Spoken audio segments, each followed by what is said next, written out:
নমস্কার। আজ আবার আপনাদের সামনে আমি উপস্থিত হয়েছি আমার লেখা একটি কবিতা নিয়ে, বিশেষ করে আগামীকাল জন্মাষ্টমী উপলক্ষে।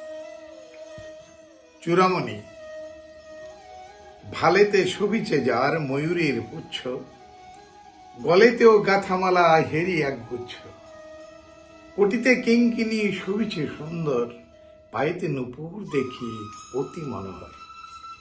অপলক নয়নে অবিরাম চেয়ে আছো তুমি, সৃষ্টির কান্ডারি প্রভু, তুমি জীবের স্বামী। ময়ূর ময়ূরীরা তোমায় ঘিরে আনন্দে মাতোয়ারা বাঁশির সুরে মাতাল হয়ে রাধারমণী ছুটে এসে জড়িয়ে তোমায় দেখছে নয়নমণি।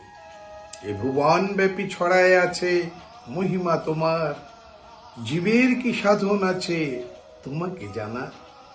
কখনো বাড়িধারা, কখনো সুবাতাসে ভরা, কখনো সবিতার আলোর চটায় এ জগৎ আলোময়।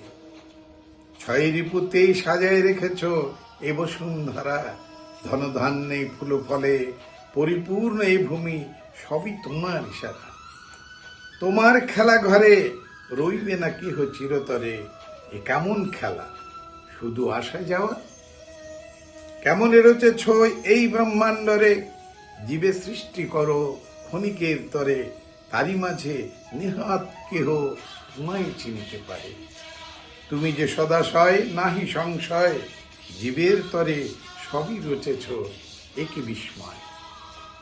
ভক্তি সুধায় কেহ যদি পায় তোমার দর্শন, জন্ম জন্মান্তরের পুণ্য জরায়ে নেহাতি পায় তোমায় এক দুজন। যে তোমায় ডাকে আপন মনে, তুমি তারি দ্বারে যাও অতি সঙ্গপনে।